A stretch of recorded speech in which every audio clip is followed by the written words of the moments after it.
appreciate your delivery of our station from those raiders. No problem, baby.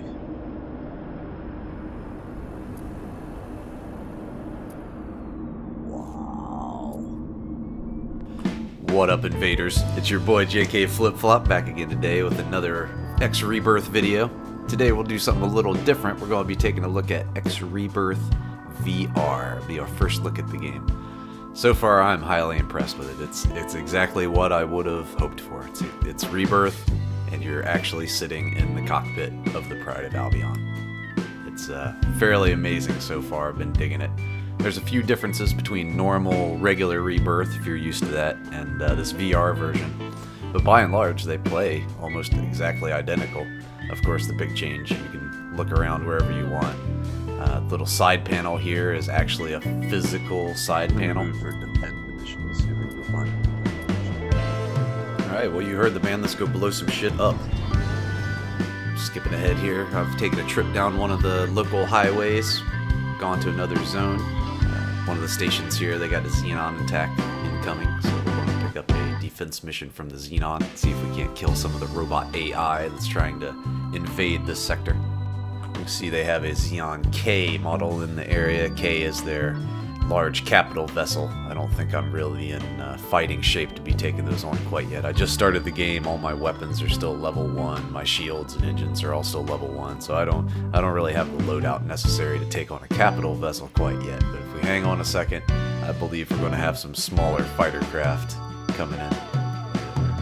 We'll be able to go take these guys on, try out our new VR version of our weapons, see how this works out. Again, I'm early in the game, so I only have basic weapons. The basic starting mazer, the level 1 repeater, and the Mark 1 inertial hammer. But I think I've got enough to get the job done here. Cargo secured and hold.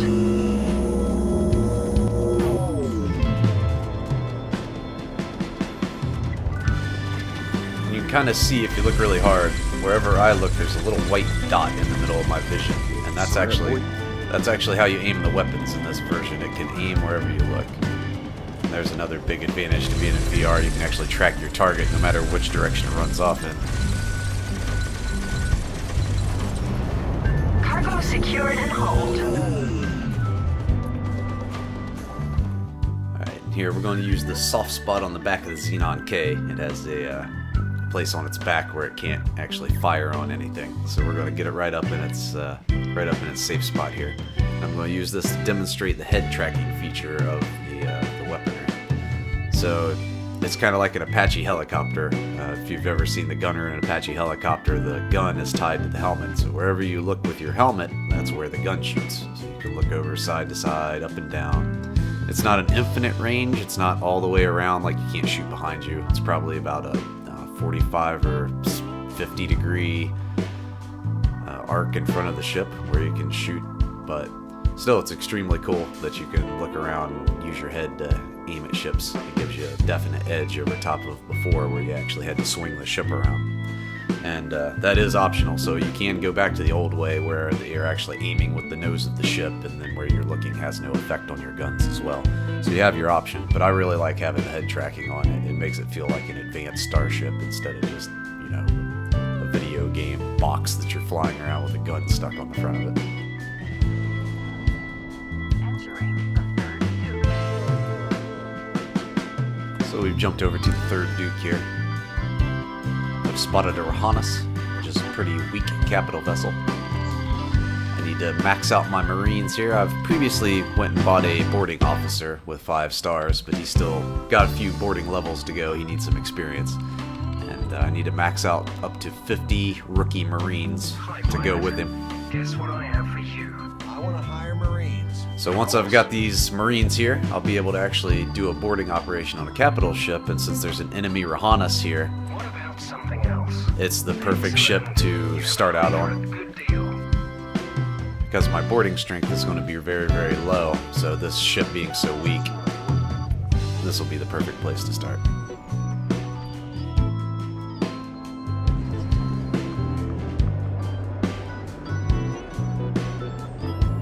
Here we are at the HOTAS. It seems to just be chilling here in space. Clearly just sitting here waiting to be robbed. I'm here to oblige.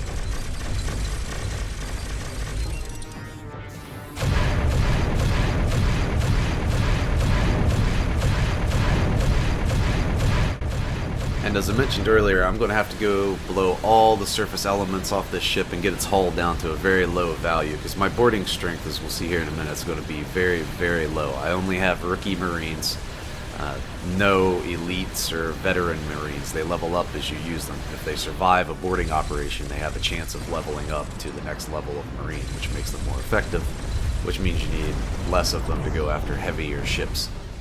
But right now they're all rookies, and my boarding officer that's leading them is also a rookie. I believe he's only got 2 stars in his experience, so I have plenty of headroom to level him up with subsequent operations after this. But the HOTAS here is very, very easy. It doesn't have very much defenses. It doesn't really have much in the way of defenses at all. It has like 4 guns, 5 guns on top of it, and that's it. So basically it's a sitting duck waiting to be robbed. But since my rookies are so low, I'm going to have to go through, blow off every surface element, and really, really weaken this hull down. It's probably going to take a few minutes.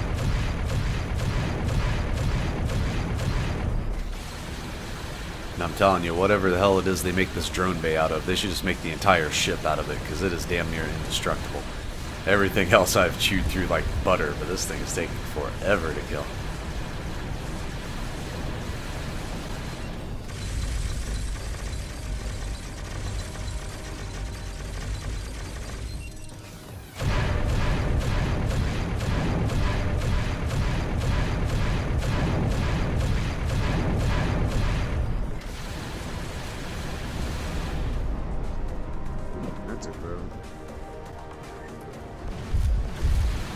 Taking a little bit of fire here, but like I said, the ship only has 4 turrets total on it. It only has 1 left. And even in my level Mark 1 shielding, we could probably still stand up to a single hit turret, no problem. So we're in no danger here.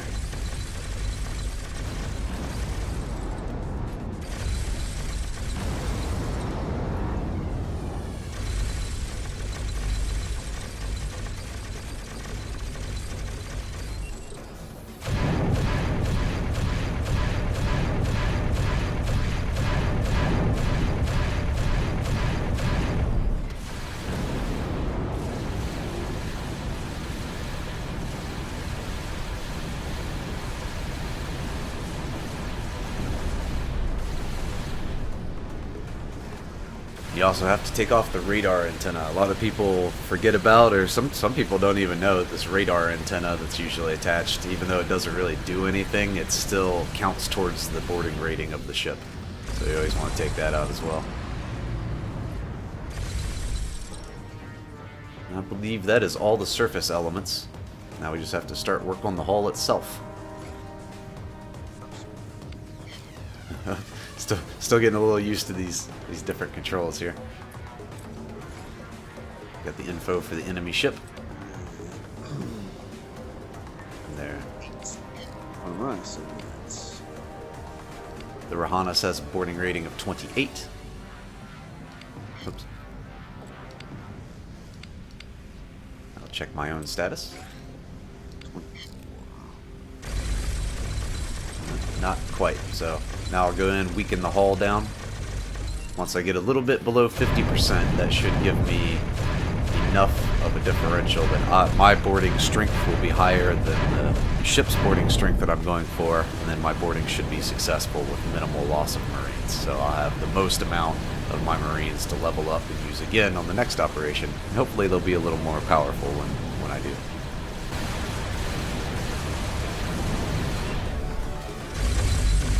Flying around the ship like this in virtual reality, it's hard to tell on a flat screen. You don't really get the same sense. The only way to know is to put the thing on your face and see it for yourself. This capital ship, even though it's one of the smaller capital ships in the game, it still looks absolutely humongous. And when you can see it in actual, true, 1-to-1 scale 3D, you can see how big it really is. Because looking at it on just a regular flat monitor does not do this thing justice. It is humongous. Flying around it like this just gives you a real sense of how big this ship really, really is.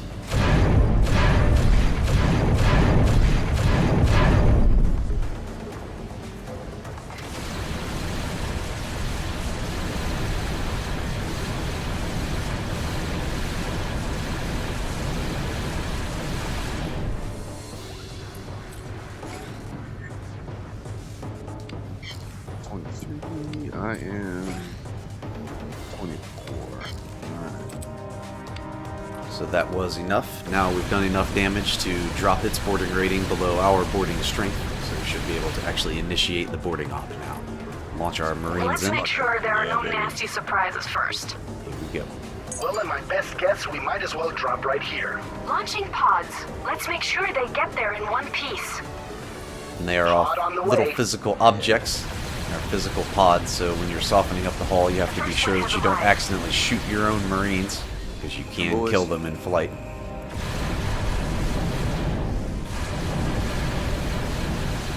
Even after they've attached themselves, you want to be careful. You don't want to accidentally blow up their little landing pods. That's the last of them. Let's stick around, see if we can help.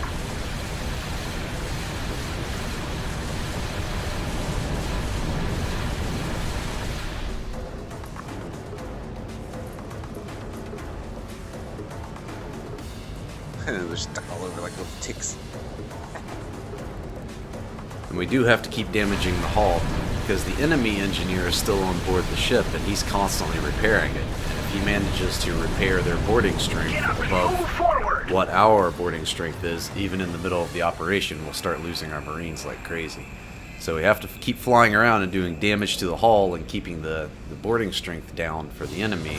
But at the same time, we have to avoid hurting our little landing pods, because that'll start killing our Marines. Which really doesn't make any sense. I don't know why that is, but it does. If you blow up the landing pod, it'll also kill the Marine that's attached to it. Even though the Marine is theoretically in that ship somewhere, killing all the crew.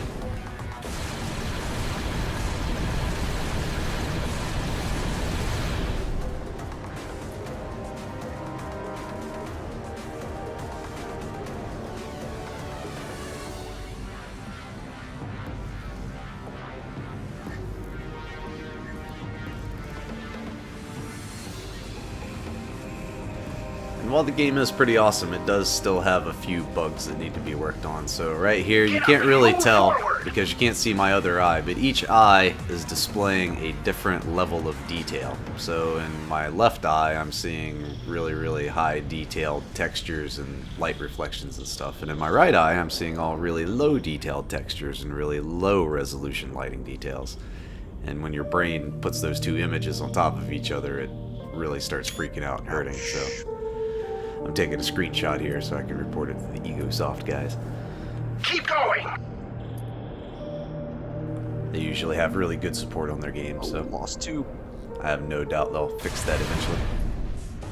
Oh, I've lost 2 Marines. They are rookies being led by a rookie, so it could be down to their own incompetence, which is most likely.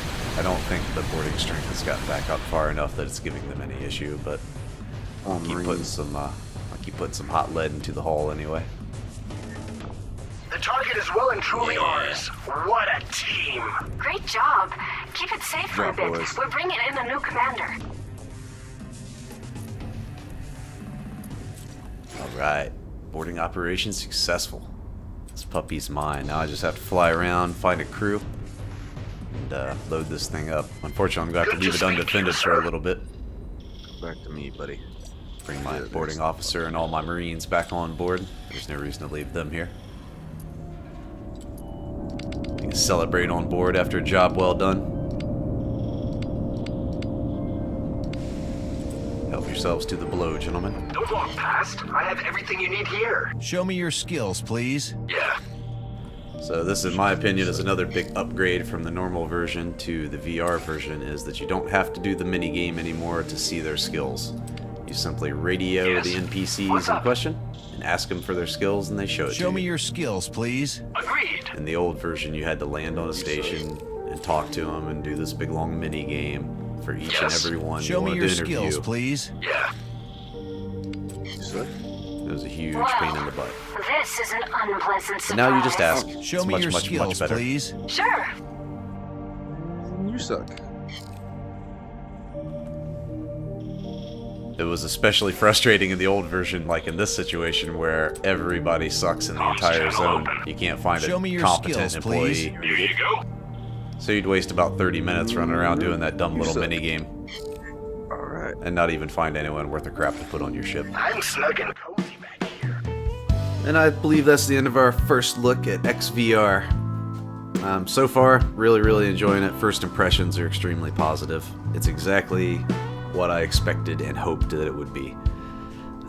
Sure, it's got a couple little issues, I guess you would say, but you know, all big games like this always do. It's a lot of moving parts. There's going to be some bugs and some glitches here and there.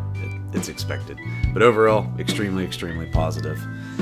Things I really like about it is the sense of scale is absolutely phenomenal. You can actually see how big the space stations and all these spaceships actually are now, how much space is on one of the cargo vessels. You know, things in the universe are extremely large, and you can't really get that sense of scale just by looking at a monitor. Like, you can kind of tell some things are bigger than some other things, but you can't truly tell how large one of these things is until you see it in a VR headset like this. It's pretty incredible. Being able to aim your weapon with your view, that's definitely a positive. That's pretty cool. When you're on stations and talking to the NPCs, you get a lot more detail. It's like a person actually standing in front of you. That's definitely a positive. A couple of glitches. The glitch I mentioned earlier with the different levels of detail in each eye. That's a little. It doesn't happen all the time. It's only very rarely. It seems to be in certain situations, but when it does happen, it's kind of painful. It starts to give me kind of a headache looking at it. The controls need to be a little better done for the throttle and stick. I have a HOTAS setup. Could probably use a little work. It's kind of clumsy having to go back and forth between the joystick and the keyboard all the time to do everything. So that could probably use a little more effort. But overall, it's a really fun game. Really enjoying it. So if you have a HTC Vive or an Oculus Rift and you're into space games, something like Elite or Eve or any of those games, it's definitely worth your money, worth your time to pick it up. There's definitely a little bit of a learning curve. This is an X game, so it takes a little while to figure out how the game functions and really what's going on. It's really big, really complex, and there's definitely a learning curve. But it's, in my opinion, it's worth investing the time in to figure it out, because it's really fun once you get a hang of all the systems. You can build entire empires and take over entire sections of the galaxy of your own, and it's really cool. So, definitely a thumbs up on this one. Check it out if you have a virtual reality device. And thank you very much for watching. If you made it this far, please give me a like, and if you think I've earned it, maybe even consider giving me a subscription. So, thank you very much for watching. See you next time.